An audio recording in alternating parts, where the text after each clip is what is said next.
സംസ്ഥാന കോൺഗ്രസിൽ സമ്പൂർണ്ണ പുനഃസംഘടനയ്ക്ക് കളമൊരുങ്ങുന്നു എന്ന സൂചനയാണ് ഇപ്പോൾ കെപിസിസിയിൽ നിന്ന് വരുന്നത്. കെപിസിസി അധ്യക്ഷൻ സണ്ണി ജോസഫ് മന്ത്രിയായതോടെ ആ സ്ഥാനത്ത് നിന്നും മാറാനുള്ള സന്നദ്ധ അദ്ദേഹം ഇക്കഴിഞ്ഞ കെപിസിസി ഭാരവാഹ യോഗത്തിൽ അറിയിച്ചിരിക്കുന്നു.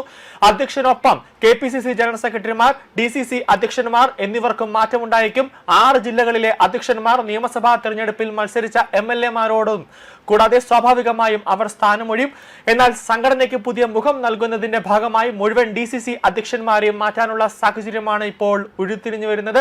യൂത്ത് കോൺഗ്രസിന്റെ സംസ്ഥാന അധ്യക്ഷൻ OJ ജനീഷ് മന്ത്രിയായതോടെ സംഘടനയുടെ തലപ്പത്തേക്കും പുതിയ ആളെത്തും. സണ്ണി ജോസഫ് മാറുന്ന ഒഴിവിൽ സംസ്ഥാന പാർട്ടി നയിക്കാൻ ആരെത്തുമെന്ന കാര്യത്തിൽ ഇപ്പോൾ അന്തിമമായ ഒരു ധാരണ ഉണ്ടായിട്ടില്ല. നിലവിൽ സംസ്ഥാനത്തെ നേതാക്കൾ തമ്മിൽ ആശയവിനിമയം നടക്കുന്നുണ്ടെങ്കിലും ഇതുവരെ ഒറ്റ പേരിലേക്ക് എത്താൻ കഴിഞ്ഞിട്ടില്ല എന്നാണ് ലഭിക്കുന്ന വിവരം. കൊടിക്കുന്നിൽ സുരേഷ്, ജോസഫ് വാഴക്കൻ എന്നിവരുടെ പേരാണ് സജീവമായി ചർച്ചകളിൽ ഇപ്പോൾ വരുന്നത്. എന്നാൽ ചെറുപ്പക്കാരിൽ നിന്നും മാത്യു കൊടുനാലൻ, ഷാഫി പറമ്പിൽ, ഹൈബി ഈഡൻ എന്നിവരുടെ പേരും ഇപ്പോൾ പറഞ്ഞു കേൾക്കുന്നുണ്ട്. ഇതിനിടെ അടൂർ പ്രകാശ്, അതോടൊപ്പം തന്നെ ആന്റോ ആന്റണി തുടങ്ങിയവരുടെ താല്പര്യം അറിയിച്ചിട്ടുണ്ട്.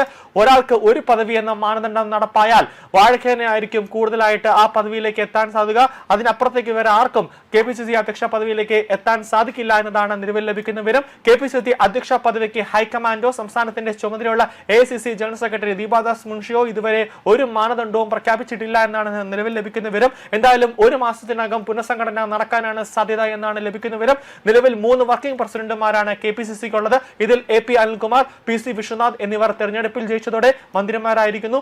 മറ്റ് ആരും വർക്കിംഗ് പ്രസിഡന്റുമാരെ നോക്കുമ്പോൾ ഷാഫി പറമ്പിൽ ഒരു പാർലമെന്റ് അംഗമാണ്. 2 പേർ മന്ത്രിയായതോടെ അവർ വഹിക്കുന്ന സംഘടനാ പദവിയിൽ നിന്നും ഒരു മാറ്റമുണ്ടാകും.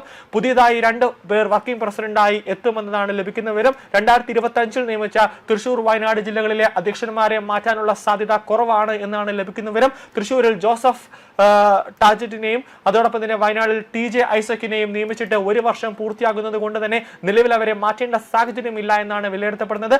അവരെ നിയമിച്ച ശേഷം സംഘടനാ പ്രവർത്തനം കൂടി വിലയിരുത്തിയ ശേഷമാകും വേണമോ വേണ്ടയോ, അത് മാറ്റണമോ വേണ്ടയോ എന്നൊരു കാര്യത്തിൽ ഒരു അന്തിമ തീരുമാനമുണ്ടാകുക. തദ്ദേശ നിയമസഭാ തെരഞ്ഞെടുപ്പുകളിൽ പാർട്ടിയുടെ പ്രകടനം മെച്ചപ്പെടുന്നതായിട്ടാണ് തെരഞ്ഞെടുപ്പ് ഫലങ്ങൾ ഇപ്പോൾ തെളിഞ്ഞു വരുന്നത്. കോന്നിയിൽ മത്സരിച്ച പത്തനംതിട്ട DCC അധ്യക്ഷൻ സതീഷ് കൊച്ചിപ്പറമ്പിൽ പരാജയപ്പെട്ടിരുന്നു. അതുകൊണ്ട് തന്നെ അദ്ദേഹത്തിന്റെ കാര്യത്തിലും പുനർചിന്ത ഉണ്ടാകുമെന്നാണ് ലഭിക്കുന്ന വിവരം. അദ്ദേഹം മാറാൻ താല്പര്യം പ്രകടിപ്പിച്ചാൽ മാത്രമാകും അവിടെ ഒരു പുതിയ ഒരാൾക്ക് ഒരു പദവി നൽകുക. എന്നാൽ മുഴുവൻ ജില്ലകളിലും പുതിയ ആളുകൾ വരട്ടെ എന്ന ഒരു പൊതു മാനദണ്ഡം ചർച്ചയിൽ അംഗീകരിക്കപ്പെട്ടാൽ ഇവർക്കെല്ലാം സ്ഥാനം നഷ്ടമാകുമെന്നാണ് ലഭിക്കുന്ന വിവരം. സംസ്ഥാനത്തെ ഭൂരിഭാഗം ജില്ലാ കോൺഗ്രസ് കമ്മിറ്റികളുടെയും തലപ്പത്ത് തങ്ങളുടെ ആളുകൾ എത്തണമെന്നാണ് KC വേണുഗോപാൽ പക്ഷത്തിന്റെ ആവശ്യം. തിരുവനന്തപുരം, കോട്ടയം, എറണാകുളം ജില്ലകളിൽ VD സതീശനോട് അടുപ്പമുള്ളവരും ആലപ്പുഴയിൽ രമേശ് ചെന്നിത്തല പക്ഷക്കാരും DCC അധ്യക്ഷന് വേണ്ടി കച്ചമുറുക്കാനായിട്ട് ഇപ്പോൾ രംഗത്തുണ്ട്. എന്നാൽ ആലപ്പുഴ വിട്ടു നൽകാനാവില്ല എന്നാണ് KCയുടെ മണ്ഡലത്തിൽ തങ്ങളുടെ പക്ഷത്ത് നിന്നുള്ള DCC അധ്യക്ഷന്മാർ തന്നെ ഇപ്പോൾ വ്യക്തമാക്കുന്നത്. അങ്ങനെ വരുമ്പോൾ ഒരു അടിയിലേക്ക് വീണ്ടും കാര്യങ്ങൾ എത്തുമോ എന്നാണ് ഇനി നോക്കിയിരുന്ന് കാണേണ്ടത്.